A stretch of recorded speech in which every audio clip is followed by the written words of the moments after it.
നമസ്കാരം. കേരളം ഒന്നാകെ ഉറ്റുനോക്കുന്ന ചില മണ്ഡലങ്ങളുണ്ട്. അങ്ങനെ ഒരു മണ്ഡലത്തിലൂടെയാണ് ഇന്ന് വോട്ട് ടോക്കിന്റെ സഞ്ചാരം. തിരുവനന്തപുരം ജില്ലയിലെ നേമം മണ്ഡലം. 2016 BJP സംസ്ഥാനത്ത് അക്കൗണ്ട് തുറന്ന മണ്ഡലം കൂടിയാണ് നേമം.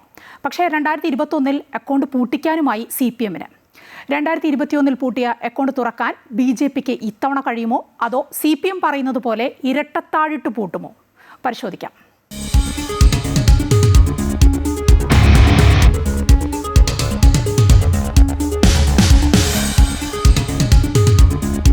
വിനീഷ്, ഏറെ ഇടത് ആഭിമുഖ്യമുള്ള ഒരു ഇടമായിരുന്നു നേമം. പക്ഷേ 2016 മുതൽ നേമം വഴിമാറി മുന്നോട്ട് പോവുകയാണ്. 2016 BJPയുടെ മുതിർന്ന നേതാവ് O രാജഗോപാൽ അന്നത്തെ സിറ്റിംഗ് MLA ആയിരുന്ന ശിവൻകുട്ടിയിൽ നിന്ന് ആ മണ്ഡലം എടുക്കുകയായിരുന്നു. അങ്ങനെ BJP സംസ്ഥാനത്ത് ഒരു അക്കൗണ്ട് തുറക്കുകയുണ്ടായി. അതൊരു ചരിത്രം തന്നെയാണ്. പക്ഷേ ആ അക്കൗണ്ട് തുറന്നത് 2021 ആയപ്പോൾ അതേ ശിവൻകുട്ടി തന്നെ അത് തിരിച്ചെടുത്തു. അതൊക്കെ നമ്മൾ കണ്ടതാണ്. അതുമായി ബന്ധപ്പെട്ട് ഒട്ടേറെ ചർച്ചകൾ നടന്നു. ഇന്നും ചർച്ചാ വിഷയമായ ഒരു തെരഞ്ഞെടുപ്പാണ് ഈ 2016 ഒപ്പം UDF-ലും അതുപോലെ തന്നെ LDF-ലും വലിയ വിവാദങ്ങളും ഒക്കെ ഉണ്ടായി. UDF-നകത്ത് വലിയ ചർച്ചയായിരുന്നു. നല്ലൊരു സ്ഥാനാർത്ഥിയെ 2016 മത്സരിപ്പിക്കാത്തത് കൊണ്ടാണ് അങ്ങനെ BJPക്ക് അക്കൗണ്ട് തുറക്കാൻ പറ്റിയത് എന്നുവരെ ആരോപണങ്ങളുണ്ടായിരുന്നു. അങ്ങനെയാണല്ലോ 2021 ആയപ്പോൾ K മുരളീധരൻ വന്നത്. ഈ K മുരളീധരൻ മത്സരിച്ചെങ്കിലും K മുരളീധരനെ മത്സരിപ്പിച്ചുവെങ്കിലും അത് മണ്ഡലം പിടിച്ചെടുക്കുക എന്നതിനപ്പുറത്ത് BJPയുടെ അക്കൗണ്ട് പൂട്ടിക്കുക എന്നതായിരുന്നു. ആ ലക്ഷ്യം അവർ നേടുകയും ചെയ്തു. അങ്ങനെയൊക്കെ വരുമ്പോഴാണ് ഇപ്പോൾ വീണ്ടും തെരഞ്ഞെടുപ്പിലേക്ക് വരുന്നത്, 2026 കടന്നത്. രാഷ്ട്രീയ സാഹചര്യങ്ങളെല്ലാം മാറിയിട്ടുണ്ട്, കാലാവസ്ഥ മാറിയിട്ടുണ്ട് നല്ല പോലെ. ഇപ്പോഴത്തെ ഒരു രാഷ്ട്രീയ കാലാവസ്ഥ അനുസരിച്ച് എന്തിനാണ് സാധ്യത? നിയമം വീണ്ടും വഴിമാറുമോ? മായ, ഈ 2008 ഇപ്പോഴത്തെ നിയമം നിയമസഭ നിലവിൽ വന്നത്, അതായത് പുനർനിർണയത്തിലൂടെ വന്നത്. 2011 തന്നെ നിയമത്തിൻ്റെ രീതി അല്ലെങ്കിൽ അവിടുത്തെ വോട്ടിംഗ് പാറ്റേണൊക്കെ വലിയ വ്യത്യാസം വന്നു. അതായത് 2011 തന്നെ BJPക്ക് അവിടെ 37% വോട്ട് BJP കിട്ടിയ ഒരു മണ്ഡലമാണ് നിയമം. 2016 വന്നപ്പോഴേക്കും അത് 47% വോട്ടോടുകൂടി O രാജഗോപാൽ അവിടെ വിജയിക്കുന്ന ഒരു സാഹചര്യവും ഉണ്ടായി. ആ സമയത്ത് രണ്ടാം സ്ഥാനത്ത് വന്ന ഇടതുപക്ഷത്തിന് കിട്ടിയത് 41% വോട്ടാണ്. അതായത് വലിയൊരു വ്യത്യാസത്തിൽ ഒരു മികച്ച വിജയം തന്നെയാണ് O രാജഗോപാൽ അന്ന് നേമത്ത് നേടിയത്. അങ്ങനെയാണ് നേമത്ത് BJP അക്കൗണ്ട് തുറക്കുന്നു. സംസ്ഥാനത്ത് ആദ്യമായിട്ട് നിയമസഭയിലേക്ക് ഒരു BJP താമര ചിഹ്നത്തിൽ മത്സരിച്ച് വിജയിച്ച ഒരാൾ എത്തുന്നത് അങ്ങനെയാണ്. അതിനുശേഷമാണ് 2021 ആ അക്കൗണ്ട് പൂട്ടിച്ചു എന്ന് അവർ അവകാശപ്പെടുന്നത്. അതായത് ആ തവണ കുമ്മനം രാജശേഖരൻ മത്സരിക്കുന്നു. ശിവൻകുട്ടി തന്നെയാണ് അപ്പോഴും ഇടതുപക്ഷത്തെ എതിരാളി. ശിവൻകുട്ടി അവിടെ ഒരു 4000-ൽ താഴെ വോട്ടുകൾക്ക് വിജയിക്കുന്നു. അങ്ങനെ ആ അക്കൗണ്ട് അവർ BJPയുടെ അക്കൗണ്ട് അവിടെ പൂട്ടിക്കുന്നു. അപ്പോൾ പക്ഷേ ആ തെരഞ്ഞെടുപ്പിൽ BJPയുടെ വോട്ട് ശതമാനം എന്ന് പറഞ്ഞാൽ അത് താഴ്ന്നു. BJPയുടെ മാത്രമല്ല, ഇടതുപക്ഷത്തിൻ്റെ വോട്ടും ശതമാനവും താഴ്ന്നു. കാരണം 41% വോട്ട് നേടിയിരുന്ന ഇടതുപക്ഷം 39% മാറി. അതിന് പ്രധാനപ്പെട്ട കാരണം കോൺഗ്രസിൻ്റെ ആ ഒരു തീരുമാനം കൂടിയല്ലേ. മുൻപ് ഘടകകക്ഷിയായിരുന്നു മത്സരിച്ചിരുന്നത് 2016 വരെ. അതും മാറ്റി ഒരു മുതിർന്ന നേതാവിനെ തന്നെ അവിടെ മത്സരിപ്പിക്കുകയാണ് ചെയ്തത്. അങ്ങനെയാണ് K മുരളീധരൻ മത്സരിക്കുന്നത്. അതിന് ഒട്ടേറെ ചർച്ചകളൊക്കെ നടന്നാണെന്ന് ഉമ്മൻചാണ്ടിയുടെ പേര് വരെ കേട്ടിരുന്നു 2021. അതെ. കാരണം ഈ O രാജഗോപാൽ അവിടെ ജയിക്കുമ്പം സുരേന്ദ്രൻപിള്ള ജനതാദൾ JDU സ്ഥാനാർത്ഥിയാണ് അവിടെ UDF-ന്റെ വേണ്ടി മത്സരിച്ചത്. അവിടെ സുരേന്ദ്രൻപിള്ളയ്ക്ക് കിട്ടിയ വോട്ടെന്ന് പറഞ്ഞാൽ 9% താഴെയാണ്. അതായത് O രാജഗോപാൽ അവിടെ ജയിക്കുമ്പോൾ UDF-ന് വോട്ട് തീരെയില്ല, 9% താഴെ. അവിടെ ആ സമയത്താണ് 47% O രാജഗോപാൽ വിജയിക്കുന്നത്. പക്ഷേ തൊട്ടടുത്ത തെരഞ്ഞെടുപ്പിൽ ഘടകകക്ഷിയല്ല മത്സരിച്ചത്, K മുരളീധരൻ തന്നെയാണ്. UDF-ലെ അല്ലെങ്കിൽ കോൺഗ്രസ് നിർത്താവുന്ന ഏറ്റവും മികച്ച ഒരു സ്ഥാനാർത്ഥി തന്നെയായിരുന്നു മുരളീധരൻ ഒരു പക്ഷേ ജയിക്കും എന്നുവരെയൊക്കെ ഉള്ള ചർച്ചകൾ ആ സമയത്ത് ഉണ്ടായി. അങ്ങനെ മുരളീധരൻ വലിയ തരത്തിൽ വോട്ട് പിടിച്ചു. ഈ 9% നിന്ന് 25%-ലേക്കാണ് മുരളീധരൻ ആ വോട്ട് ഉയർത്തിയത്. അപ്പം അങ്ങനെ മുരളീധരൻ 25% ഉയർത്തിയപ്പോഴാണ് NDA-ക്കും LDF-നുമൊക്കെ വോട്ട് താഴ്ന്നത്. അതായത് 47% നിന്ന് അവർ 38%-ലേക്ക് താഴ്ന്നു. 41% ഉണ്ടായിരുന്ന ഇടതുമുന്നണി 39%-ലേക്ക് താഴ്ന്നു. അതായത് പരാജയപ്പെട്ടപ്പോൾ കിട്ടിയതിനേക്കാൾ കുറവ് വോട്ടാണ് വിജയിച്ചപ്പോൾ ശിവൻകുട്ടിക്ക് കിട്ടിയത്. അത്രയ്ക്കും ആ മണ്ഡലം ആ ഒരു തെരഞ്ഞെടുപ്പിൽ മാറി. പക്ഷേ പിന്നീട് BJP അവിടുന്ന് വീണ്ടും ആ മണ്ഡലത്തെ കൂടുതൽ ശ്രദ്ധിക്കുകയും ആ മണ്ഡലത്തെ വളർത്തിയെടുക്കുകയൊക്കെ ചെയ്തിട്ടുണ്ട്. നമുക്കറിയാം അവസാനം നടന്ന ലോക്സഭാ തെരഞ്ഞെടുപ്പിൽ അവിടെ BJPക്ക് ഈ മണ്ഡലത്തിൽ മാത്രം എടുത്തല്ല, അതായത് നിയമമണ്ഡലത്തിൽ 22,000-ലധികം വോട്ടിന്റെ ഭൂരിപക്ഷമാണ് രാജീവ് ചന്ദ്രശേഖറിന് കിട്ടിയത്. അപ്പോൾ എതിർ സ്ഥാനാർത്ഥികളൊന്നും ഒട്ടും മോശക്കാരായിരുന്നില്ല. കോൺഗ്രസിന് വേണ്ടി മത്സരിക്കുന്നത് ശശി തരൂരായിരുന്നു. ശശി തരൂര് ഈ മണ്ഡലത്തിൽ ലോക്സഭയിൽ വിജയിച്ച വ്യക്തിയാണ്, പലതവണ വിജയിക്കുന്നു. അദ്ദേഹത്തെ ഈ തിരുവനന്തപുരം ലോക്സഭാ മണ്ഡലം ചേർത്ത് പിടിച്ചപ്പോൾ പോലും 22,000-ലധികം വോട്ടുകൾ അവിടെ ശശി തരൂരിന് കുറവാണ്. പന്ന്യൻ രവീന്ദ്രനായിരുന്നു ഇടതുമുന്നണിക്ക് വേണ്ടി മത്സരിച്ചത്. പന്ന്യൻ രവീന്ദ്രന് വീണ്ടും വോട്ട് താഴെയായിരുന്നു. കാരണം നിയമസഭയേക്കാൾ വ്യത്യസ്തമായിട്ട് നിയമസഭയിൽ ഇടതുപക്ഷം 2ാം സ്ഥാനത്തെത്തുമ്പോൾ അല്ലെങ്കിൽ 1ാം സ്ഥാനത്തെത്തുമ്പോൾ ലോക്സഭയിലേക്ക് വരുമ്പോൾ 3ാം സ്ഥാനത്തേക്ക് മാറുന്ന ഒരു സാഹചര്യവും ഈ നിയമത്തുണ്ട്. അപ്പം ആ ഒരു തരത്തിലാണ് ഇപ്പം വീണ്ടും തദ്ദേശ തെരഞ്ഞെടുപ്പ് നടന്നത്.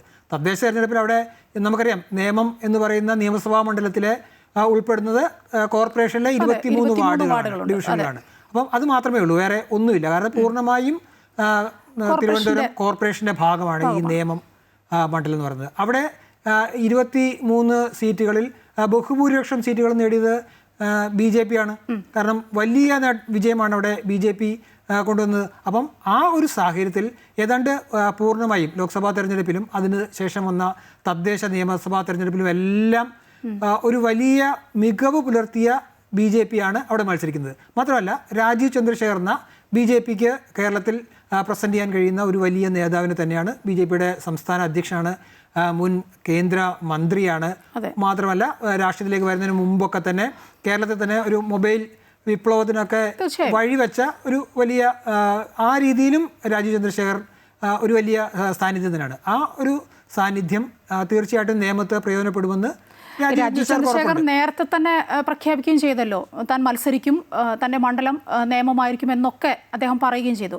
പക്ഷേ ഒറ്റ കാര്യമേ ഉള്ളൂ, നേമത്ത് UDF പിടിക്കുന്ന വോട്ടിൻ്റെ ഒരു കണക്കനുസരിച്ചായിരിക്കും അവിടെ എന്തായാലും UDFന് വിജയിക്കാനൊന്നും സാധ്യതയില്ല, അത് ഉറപ്പാണ്. ഏതായാലും മത്സര രംഗത്ത് 1ാം സ്ഥാനത്തും 2ാം സ്ഥാനത്തും നിൽക്കുന്നത് BJPയും CPM തന്നെയാണ്, NDAയും LDFും തന്നെയാണ്.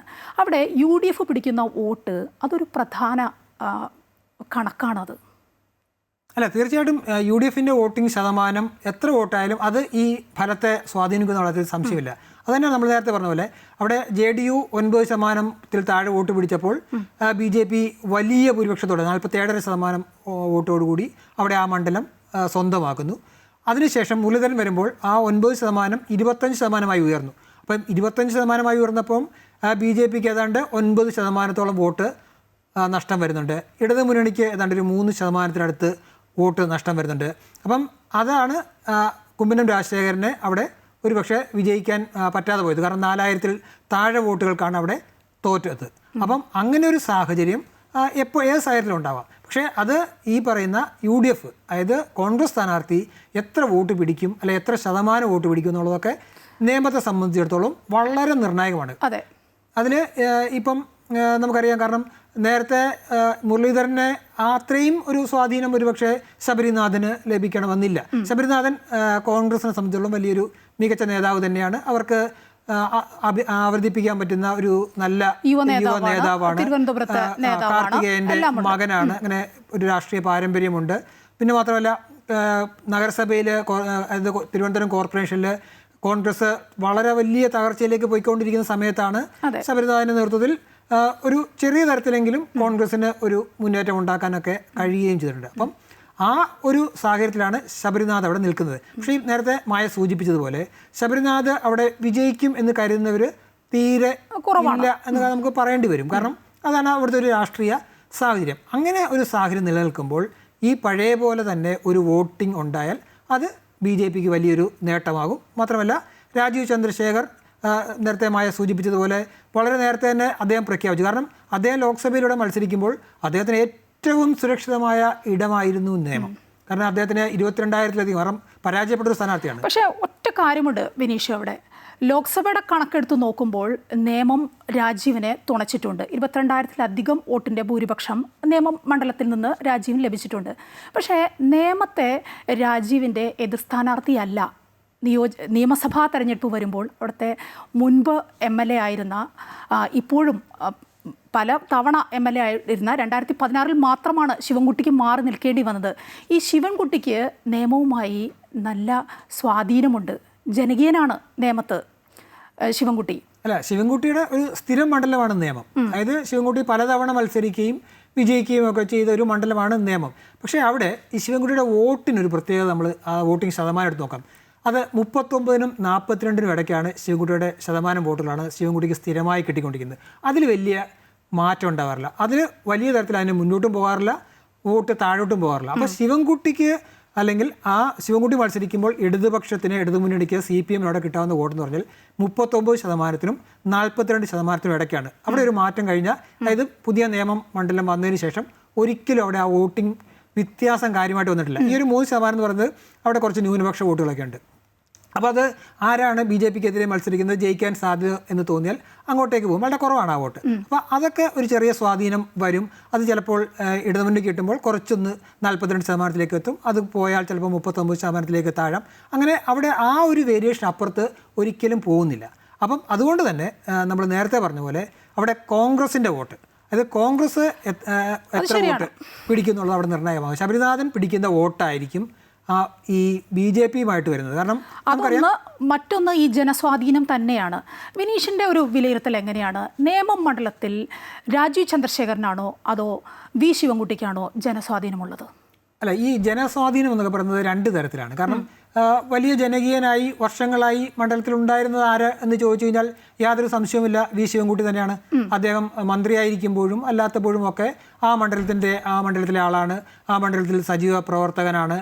അവിടുത്തെ രാഷ്ട്രീയത്തിലെ ഒരു ഏറ്റവും പ്രധാനപ്പെട്ട ഒരു നേതാവാണ്. അങ്ങനെ ആ ഒരു തരത്തിലുള്ള ജനകീയതയൊക്കെ അവിടെ ഉണ്ട്. പക്ഷെ ഞാൻ പറഞ്ഞത് ആ ജനകീയത ഒരു സ്റ്റഡിയാണ്. അവിടെ ഒരു വലിയ വ്യത്യാസം വരുന്നില്ല. ഈ ഒരു 3% വ്യത്യാസം മാത്രമേ വരുന്നുള്ളൂ. പക്ഷേ BJP-യുടെ വോട്ട് അങ്ങനെയല്ല. BJP 37% ഞാൻ പറഞ്ഞ പോലെ 2011-ലുള്ളത്. ആ 37% 47% വരെ കയറുകയും തിരിച്ച് 39-ലേക്കോ 38-ലേക്കോ ഇറങ്ങുകയൊക്കെ ചെയ്യും. അപ്പം ഈ വേരിയേഷൻ വരുന്നത് എവിടെയാണെന്ന് ചോദിച്ചു കഴിഞ്ഞാൽ UDF-ന്റെ വോട്ട് അനുസരിച്ച് മാത്രമാണ്. അവിടെ UDF-ന് വോട്ട് കൂടുമ്പോൾ BJP-ക്ക് വോട്ട് കുറയുന്നുണ്ട്. UDF-ന് വോട്ട് കുറയുമ്പം ആ വോട്ട് കൂടുന്നത് BJP-ക്കാണ്. അവിടെ ആ വ്യത്യാസം കാര്യമായിട്ട് വരുന്നത് എപ്പോഴും BJP കോൺഗ്രസ് ആണ്. അവിടെ ഒരു വേരിയേഷൻ ഉണ്ടാകുന്നത് വോട്ടിൻ്റെ ശതമാനത്തിലായാലും വോട്ടിൻ്റെ എണ്ണത്തിലായാലും ഒക്കെ വരുന്നത് അവിടെയാണ്. അപ്പം ഈ ശിവൻകുട്ടി ഇത്രയും 3 തെരഞ്ഞെടുപ്പിലോ 4 തെരഞ്ഞെടുപ്പ് എടുത്താൽ പോലും അദ്ദേഹത്തിൻ്റെ വ്യത്യാസം എന്ന് പറയുന്നത് വലിയ തരത്തിൽ അദ്ദേഹം തോക്കുമ്പോഴും തകരുന്നില്ല, ജയിക്കുമ്പോഴും വലിയ ഭൂരിപക്ഷം, വലിയ വോട്ടിംഗ് ശതമാനം നേടുന്നൊന്നുമില്ല. അപ്പോൾ ആ ഒരു റേഞ്ചിൽ തന്നെ നിൽക്കുന്നുണ്ട്. മറ്റൊന്ന് ന്യൂനപക്ഷങ്ങളുടെ സ്വാധീനം അതുകൂടി വിലയിരുത്തേണ്ടതുണ്ട്. SDPI ശിവൻകുട്ടിയെ പിന്താങ്ങുമെന്ന് പരസ്യമായി തന്നെ പറഞ്ഞിട്ടുണ്ട്.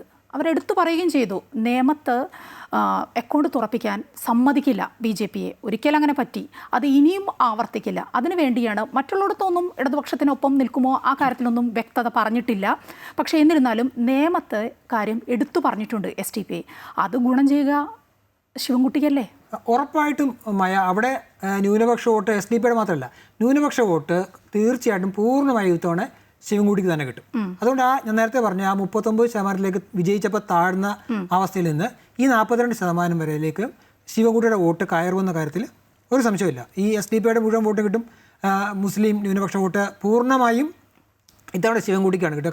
കാരണം അവിടെ രാജീവ് ചന്ദ്രശേഖർ അല്ലെങ്കിൽ ശിവൻകുട്ടി ഇവരിൽ ആരെങ്കിലും ഒരാൾ ജയിക്കുമെന്നുള്ളൊരു സാഹചര്യമാണ് നിൽക്കുന്നത്. എന്തായാലും ശബരിനാഥൻ വിജയിക്കുമെന്ന തരത്തിലേക്ക് ഈ നിമിഷം വരെ അങ്ങനെ ഒരു തരത്തിലേക്ക് ഉയർന്നിട്ടില്ലാത്തതുകൊണ്ട് തീർച്ചയായും അവിടെ കനത്ത മത്സരം നടക്കുന്നു എന്നുള്ള സാഹചര്യത്തിൽ ന്യൂനപക്ഷ വോട്ട് എന്തായാലും അത് ഇടതുപക്ഷത്തേക്ക് പോകും. അത് ശിവൻകുട്ടിക്ക് ഇത്തവണ കിട്ടുമെന്നുള്ള കാര്യത്തിൽ ഒരു സംശയമില്ല. SDPI പരസ്യമായി വന്നാലും പരസ്യമായി വന്നില്ലെങ്കിലും ആ വോട്ടുകൾ ശിവൻകുട്ടിക്ക് കിട്ടും. ആ വോട്ടിനെയും കൂടി മറികടന്ന് BJP മുന്നോട്ട് പോയാൽ മാത്രമേ BJPക്ക് അവിടെ വിജയം ഉറപ്പാക്കാൻ കഴിയൂ. അത് ഈ കോൺഗ്രസിൻ്റെ ഈ മറിയുന്ന UDF-ന്റെ വോട്ടുകളിൽ നിന്ന് എത്ര അങ്ങോട്ട് പോകും. അതായത് അവിടെ ഒരു സോക്കോൾഡ് UDF BJP വോട്ടുണ്ട്.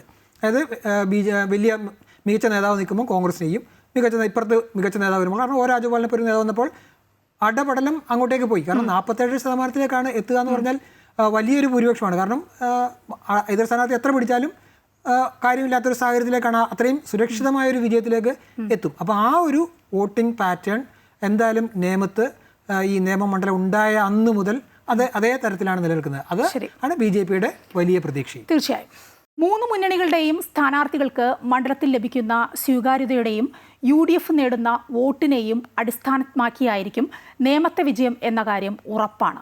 നിയമം വീണ്ടും വഴിമാറുമോ എന്നറിയാൻ മെയ് 4 വരെ കാത്തിരിക്കാം. മറ്റൊരു മണ്ഡലവുമായി വീണ്ടും കാണാം വോട്ട് ടോക്കിലൂടെ. നമസ്കാരം.